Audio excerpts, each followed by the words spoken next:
الله رب العالمین دغه ټول سیلاب ځپلو مدد وکړي، الله دې د هغوی لارې کوله وکړي، الله یې د عذاب نه وساتي. خو چې په دې پاکستان کې دا ټوله ضلع 400 ډوبه شوې وې او ما او تاسو خپلې ښځې او خپلې لوڼه غاړې ته کړې وې، په دې روډونو باندې د پاسه پراته وې، نو بیا به تا ته احساس وی چې دا څومره تکلیف دی چې په موږ باندې راغی.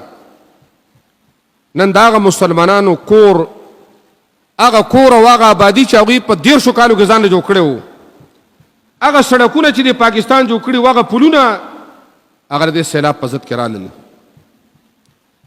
شیخ الاسلام ابن قیم رحمه الله یو کتاب لیکلی دی الجواب الکافی، چې د دې ګناهونو نقصانات څه دي، دنیا کې څه دي، آخرت کې څه دي.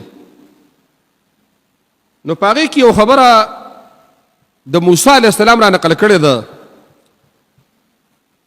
وی موسی علیه السلام الله ته وویل چې موږ په ځمکه یو، ته د عرش ته پاسې، موږ ته به څه پته لګي اله العالمینه چې ته زموږ نه خوشحاله که خفې، ستا د خوشحالېدلو د رضا او ستا د غضب علامات به څه. وی الله ورته وفرمیل چې موسی علیه السلام زما د رضا 3 علامې دي او زما د غصې او د خفګان هم 3 علامې دي، چې کله په دې انسانانو باندې حاکمان عادلانی، باچایان عدل پکې، انصاف پکې، یره پکې، دا زما د رضا علامه ده. دویمه دا ده چې کله باران ته ضرورت او باران پکېږي، دا د رضا علامه ده. د ضرورت په وخت کې په الله باران کوي او بې ضرورت او په بارانونو سیلابونه نه راځي. او زما د خفګان او د غصې علامه دا ده چې په دې ځمکو والاو باندې حاکمان ظالمان مستلط شي، چې کله باران ته ضرورت وي باران پې نه کېږي، او چې کله ضرورت وي هغه وخت کې پې نه کېږي، او چې کله ضرورت نه وي سیلابونه او بارانونه پې الله را سټارټ کړي. دا د الله رب العالمین په ازمایښتونو کې یو خطرناک ازمایښت دی. موږ خو کمزوري خلک یي، بیا غریبانان هم یي.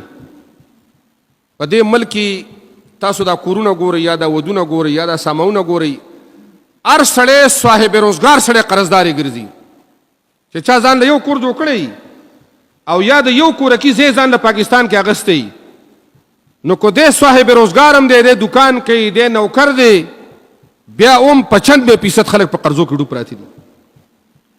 نو د دې حالاتو د نجات دپاره زموږ سره یو چابي ده چې هغې ته ویلی کېږي الصلاه. مونځ کول، خو توجه سره مونځ کول، اخلاص سره مونځ کول، عاجزۍ سره مونځ کول. په دې مونځ کې د الله رب العالمین نه اوږدې اوږدې دعاګانې غوښتل.